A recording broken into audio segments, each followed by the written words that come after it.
Hello friends, welcome back to the channel. मैं संदीप कुमार सोनी आपका इस इंटरेस्टिंग वीडियो में स्वागत करता हूं। आज बात करूंगा ब्रांडेड एंड जेनरिक मेडिसिन की। ठीक है, हो सकता है इसमें भी ये वीडियो थोड़ा सा लंबा जाए क्योंकि मैं इसमें सारी चीज़ें आपको डिटेल में बताऊंगा, जिससे आपको आपके मन में जो भी डाउट्स हैं या जो लोग जानना चाहते हैं कि होती क्या है medicine, generic and branded, ethical, बहुत सारी टर्मिनोलॉजी यूज होती है। एक्चुअली ये सब चीज़ें मैंने बी फार्मा के शायद सेकेंड ईयर में मैंने पढ़ा था ब्रांडेड एथिकल मेडिसिन के बारे में।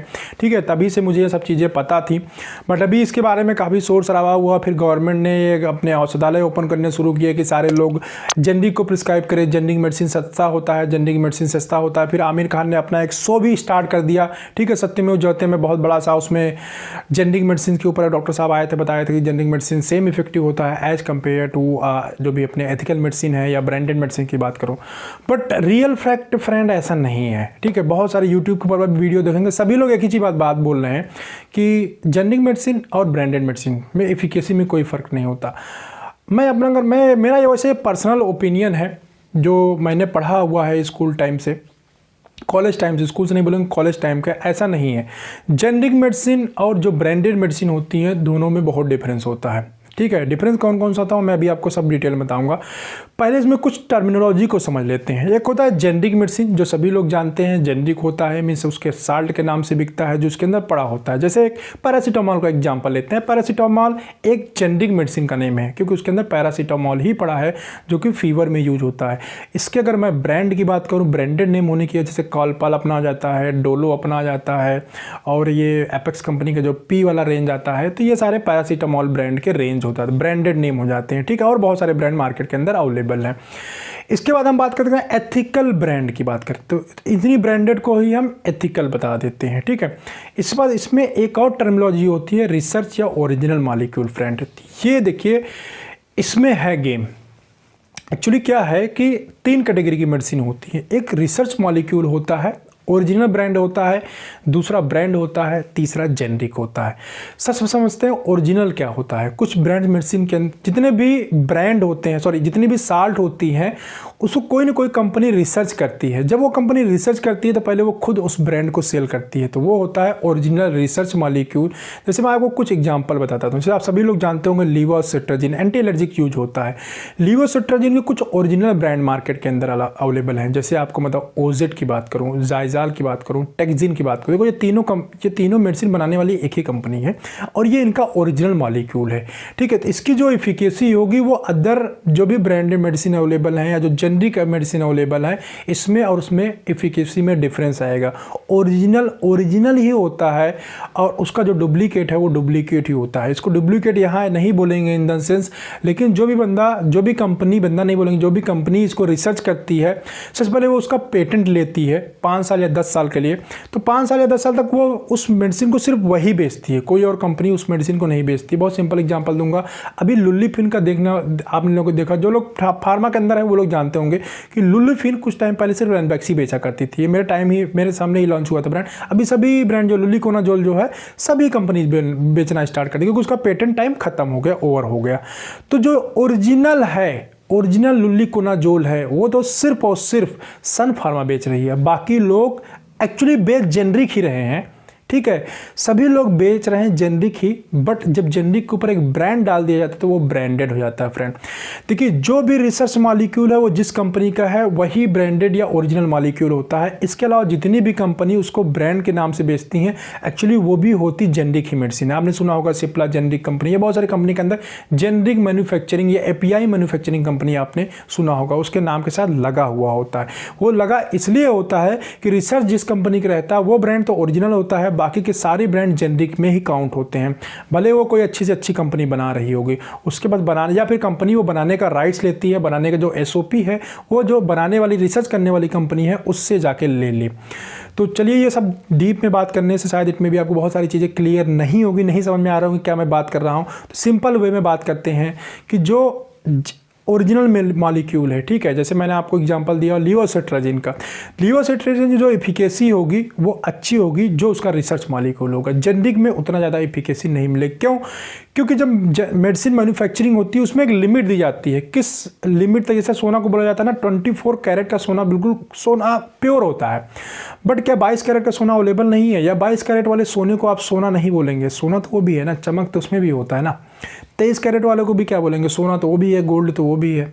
सेम मेडिसिन के अंदर होता है। लिमिट दी गई है इसमें कि 95% अगर प्योरिटी होगी तो भी उसको वो गवर्नमेंट तरफ से अलाउड है, इतना मैन्युफैक्चरिंग में इतना आ सकता है, 100% प्योरिटी नहीं आ सकती है। इसके लिए गवर्नमेंट ने कुछ लिमिट्स दिए हुए हैं। तो जो जेनरिक मेडिसिन बनते हैं उसका जो लिमिट होता है ना बिल्कुल लोअर साइड में होता है। 95% मिनिमम है तो वो मिनिमम पे लेके चलेंगे, 95% ही रखेंगे। लेकिन जो अच्छी कंपनी होगी ना, जो ब्रांडेड कंपनी होगी, जो अच्छे मैन्युफैक्चरिंग करते हैं, मार्केट के अंदर लेके आते हैं, वो उसके अपर लिमिट पे रखते हैं। अगर 99% तक वहां प्योरिटी हम पा सकते हैं तो वो जो अच्छी कंपनी की मेडिसिन होती है, या कह सकते हो आप जो रिसर्च मॉलिक्यूल होते हैं, वो 99.9 तक वो लेके आते हैं उस प्योरिटी को। तो जब एक 99.9 प्योरिटी आ रहा है और एक 95% पे आ रहा है, सिंपल सी बात है फ्रेंड, वहाँ पे एफिकेसी में स्लाइटली डिफरेंस आएगा। पहला डिफरेंस तो देखिए यहीं पे हो जाता है, जेनरिक और एथिकल की अगर बात करें तो। दूसरा, बहुत सारे वीडियोज मैंने यूट्यूब के ऊपर देखा था, बहुत सारे लोगों ने जेनरिक और आइडेंटिफाई, कैसे आइडेंटिफाई करेंगे कि जेनरिक कौन सा है और एथिकल मॉलिक्यूल कौन है या ब्रांडेड कौन सा है। तो प्रेजेंट टाइम में कोई ऐसी टेक्नोलॉजी नहीं जिसके थ्रू हम पहचान सके तो ये जेनरिक है और ये ब्रांडेड है। सच्चाई यही है। इसके बारे में पता नहीं क्यों लोग नहीं बताते हैं, मुझे समझ में नहीं आता। जितनी भी जेनरिक मेडिसिन आ रही हैं प्रेजेंट टाइम में, उन सभी मेडिसिन के अंदर देखिए एक ब्रांड नेम पड़ा होता है, जो कि पहले नहीं हुआ करता था, हम इजिली पहचान लेते थे। अब ब्रांड नेम होने की वजह से आप पहचान ही नहीं सकते कि वो जेनरिक है या आपका एथिकल है या ब्रांडेड बोल सकते हैं। मेडिकल स्टोर वाला बताएगा या स्टॉकिस्ट बताएगा, होलसेलर बताएगा कि ये जेनरिक है और ये ब्रांडेड है, तो ही आप जान पाओगे। इवन दैट जेनरिक कंपनियां जो हैं उन्होंने अपनी पैकिंग वगैरह इतनी अच्छा कर दिया, वो उसके टैबलेट की क्वालिटी को नहीं इंक्रीज कर रहे हैं, वो पैकिंग के ऊपर ध्यान दे रहे हैं। पैकिंग हो सकता है एथिकल या ब्रांडेड से भी अच्छी अच्छी पैकिंग वाले आपको जेनरिक में मिल जाएंगे, क्योंकि जेनरिक मेडिसिन प्रमोट करके बेची नहीं जाती। जेनरिक मेडिसिन कैसे बेची जाती है? होलसेलर के थ्रू बेची जाती है, फिर मेडिकल स्टोर के थ्रू बेची जाती है। मेडिकल स्टोर वाला कस्टमर को देता है, तो कस्टमर पे कोई प्रमोशन रहता नहीं, कोई प्रिस्क्रिप्शन पे बिकता नहीं है। तो ये लोग क्या कहते हैं, पैकिंग अच्छा बनाते हैं जिससे कि कस्टमर अट्रैक्ट हो जाए। ठीक है, अट्रैक्ट करने के बहुत अच्छी पैकिंग अब आने लगी है। और कोई भी अगर मुझे बोला कि ये जेनरिक है और ये एथिकल है तो मैं देख के नहीं बता सकता, क्योंकि उसके अंदर कोई डिफरेंस उन्होंने बाकी नहीं छोड़ा है। डॉक्टर्स क्यों नहीं प्रिस्क्राइब करते हैं एथिकल जेनरिक ब्रांड, एथिकल ज़्यादा प्रिस्क्राइब करते हैं, ब्रांडेड ज़्यादा प्रिस्क्राइब करते हैं?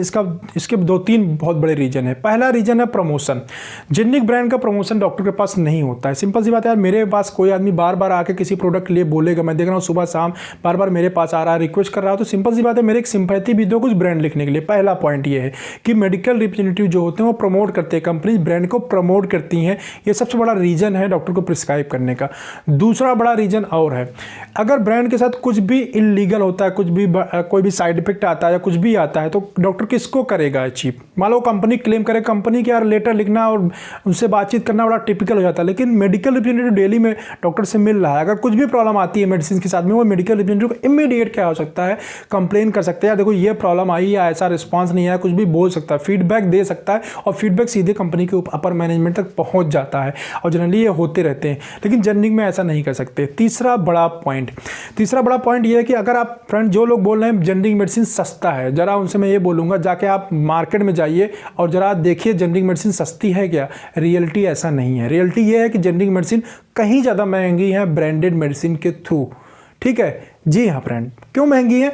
क्योंकि उसके ऊपर जो एमआरपी डाली गई है वो बहुत हायर साइड में दिया गया, क्योंकि होलसेलर मेडिकल स्टोर बेचता है और सभी लोग प्रॉफिट कमाने के चक्कर में उस ब्रांड को पुश कर देते हैं आगे। कंज्यूमर जो होगा, जो एंड कंज्यूमर है, वो क्या करेगा, वो लेगा, वो एमआरपी के ऊपर खरीदेगा। तो मोटा मुनाफा किसके पास गया? मेडिकल स्टोर के पास गया। मोटा मुनाफा किसके पास गया? स्टॉकिस्ट के पास भी गया। कंपनी को प्रॉफिट तो कम रहता है। ये सारा गेम स्टॉकिस्ट और मेडिकल स्टोर के बीच में हो जाता है। तो वो लोग क्या करते हैं, ज़्यादा एमआरपी डाल के देते हैं। जो गवर्नमेंट या आमिर खान जितने लोग चिल्ला रहे हैं कि डॉक्टर नहीं लिखता है, अरे भाई जरा जाके मार्केट में भी देखो, सिर्फ कहने से नहीं होता जेनरिक मेडिसिन सस्ती है। जेनरिक मेडिसिन एक्चुअली सस्ती नहीं, क्योंकि उसके ऊपर एमआरपी ज़्यादा है। और जेनरिक मेडिसिन में आइडेंटिफाई कैसे करोगे? जब आइडेंटिफाई नहीं करोगे, आइडेंटिफाई कर ही नहीं पा रहे हो, जेनरिक और ब्रांडेड में कोई डिफरेंस ही नहीं है, पैकिंग उसकी और अच्छी है, उसके ऊपर एमआरपी भी लगा हुआ, तो क्या खागमा खरीद पाओगे जेनरिक मेडिसिन जो है? तो जेनरिक मेडिसिन खरीदा नहीं जा सकता। तीसरा सबसे बड़ा प्रॉब्लम यही है, डॉक्टर अगर लिख भी देता है जेनरिक मेडिसिन, और तब लिख दिया, उसको ब्रांड को पता है नहीं जेनरिक है, जिसमें ज़्यादा प्रॉफिट होगा मेडिकल स्टोर वाला वही ब्रांड उठा के उसको दे देगा। और उसमें रेट कितना लिखा होगा? रेट तो अच्छा खासा लिखा हुआ, उसमें सस्ता रेट तो कहीं लिखा ही नहीं है ना।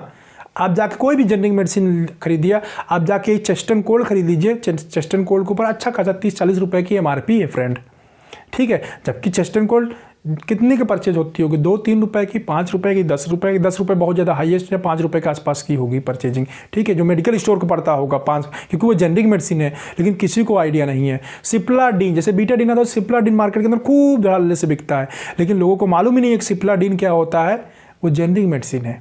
तो बहुत सारे ब्रांड ऐसे पॉपुलर ब्रांड हैं जिसको आप देख सकते हैं कि वो जेनरिक मेडिसिन है, बट ब्रांड की वजह से वो बिकता है। सिप्लाडीन ये ब्रांडेड है ना, इसको सिप्लाडीन क्यों बेच रहा है सिप्लाडीन, इसको बिकना चाहिए पावोडिन आयोडीन के नाम से, क्योंकि ये जेनरिक है, लेकिन कंपनी क्यों नहीं बेच रही है, कंपनी बेच रही है सिप्लाडीन के नाम से। अब बीटाडीन का बराबर कंपीट कर रहा है ये जेनरिक होते हुए भी, क्योंकि लोगों को मालूम ही नहीं है कि एक्चुअली सिप्लाडीन जो होता है वो जेनरिक होता है। तो बहुत सारे ऐसे ब्रांड है, सॉरी जेनरिक है, जो ब्रांड्स बहुत सारे आजकल जितने भी जेनरिक आते हैं वो ब्रांड के नाम से आते हैं, और उसके ऊपर अच्छी खासी मोटी MRP, मतलब मोटी MRP इन द सेंस महंगी MRP पड़ी होती है, जिसकी वजह से डॉक्टर्स उसको प्रिस्क्राइब नहीं करते हैं। तो ये मैंने आपको रीजन क्लियर कर दिया, आपको समझ में आया होगा कि जेनरिक और एथिकल में क्या डिफरेंस है, डॉक्टर क्यों नहीं लिखता है। अगर डॉक्टर चाहे लिखना भी तो नहीं लिख सकता है, रीजन ये कि उससे जब ज़्यादा कॉस्ट पड़ेगा। और जहाँ तक बात रही एफिकेसी या पैकिंग की, मैं बात कर लेता हूँ थोड़ा सा। एफिकेसी मैंने आपको बता दिया, जैसे सिंपल सी बात है, अच्छी कंपनी की जो होगा ब्रांड तो उसके अंदर एफिकेसी अच्छी मिलेगी, सभी जितनी भी अच्छी कंपनी होगी। दूसरा, जो लोग बोल रहे हैं कोई डिफरेंस नहीं होता ना जेनरिक में, जेनरिक ब्रांड अगर रियलिटी में क्वालिटी कंट्रोल के लिए गवर्नमेंट ने बहुत सारे नियम बनाए हैं, लेकिन जिस स्टैंडर्ड पे ये एथिकल मेडिसिन जो है प्रिपेयर होके आती है, उस रूल्स पे अगर जेनरिक मेडिसिन को टेस्ट किया जाए तो जेनरिक मेडिसिन शायद फेल हो जाएंगी। मेरे पास अभी है नहीं, वरना अदरवाइज मैं दिखाता भी, मैंने रख दिया बॉक्स के अंदर, निकालना पड़ेगा। कोई सिप्लाडीन, चेस्टन कोल्ड की मैं बात कर रहा हूँ, अगर हाथ में लेकर मैं ऐसे ब्रेक कर दूँ ऐसे, ईजिली टूट जाएगा। सिर्फ मुझे दूसरा हाथ ऐसा पकड़ कर नहीं तोड़ना पड़ेगा, 2 उंगलियों के बीच से ही टूट जाएगा, क्योंकि उसके हार्डनेस, अगर मैं हार्डनेस, शायद वो हार्डनेस फेल हो जाएगा हार्डनेस टेस्ट में उसके करने जाऊंगा तो। बट एथिकल ब्रांड के साथ ऐसा कभी भी नहीं होगा, किसी भी अच्छे कंपनी के ब्रांड के साथ कभी भी ऐसा नहीं होगा। तो आप उसको लेके 2 हाथ से बीच में इसे तोड़ दें, मतलब अगर आप बहुत ताकत लगाएंगे तो शायद टूट जाए, इतनी जल्दी टूट नहीं, मतलब हार्डनेस इतनी अच्छी होती है, उसकी फिनिशिंग बहुत अच्छी होती है, पॉलिशिंग बहुत अच्छी होती है, सब कुछ काफ़ी अच्छे से करके कंपनी देती है, ठीक है। क्योंकि प्रमोशन होता है, कुछ गड़बड़ होगा तो डॉक्टर तुरंत टैबलेट निकाल के MR के सामने MR या कंपनी की तुरंत बेइज्जती कर देगा। तो कंपनी ऐसा कोई चूक नहीं करती बनाने में मेडिसिन जिससे उसके कंपनी की रेपो खराब हो। जेनरिक में ऐसा कुछ नहीं, कोई रेपुटेशन वाली बात नहीं, क्योंकि मेडिकल स्टोर के थ्रू सेल होना है, रेपुटेशन की कोई बात नहीं है। हार्डनेस नहीं होता, कभी कभी मॉइस्चर पैक्ड होने के बावजूद भी मॉइस्चर चला जाता है टैबलेट के अंदर, जो कि पॉसिबल ही नहीं होना चाहिए, बट होता है उसके अंदर। तो क्वालिटी में फ्रेंड जाहिर सी बात है, जो मेरा अपना ओपिनियन है, जो मैंने प्रैक्टिकली देखा हुआ है और जो मैंने पढ़ा हुआ है और जो मैंने सीखा हुआ है, उसके हिसाब से तो डिफरेंस होता है क्वालिटी के अंदर। और हार्डनेस में तो मैं समझता हूँ जेनरिक मेडिसिन, बहुत सारी मेडिसिन फेल हो जाएंगी, जो मैंने कई मेडिसिन मैंने जेनरिक यूज कर चुका हूँ, ठीक है। और उसके ऊपर हाई MRP एक बहुत बड़ा रीजन है। चलिए आप लोगों को समझ में आ गया होगा जेनरिक और दोनों चीज़ के अंदर क्या डिफरेंस है, क्यों डॉक्टर नहीं लिखता है या जेनरिक क्यों डॉक्टर यूज नहीं करता है, ठीक है। अगर आपको वीडियो इन्फॉर्मेटिव लगा हो या कोई डाउट लगा हो तो कमेंट करके पूछिए, इन्फॉर्मेटिव लगा हो तो लाइक कर दीजिएगा, जिससे मुझे काफ़ी अच्छा मोटिवेशन मिलता है। मैं आप लोगों के लिए ऐसे ही वीडियो बनाता रहूँगा। Thanks for watching this video.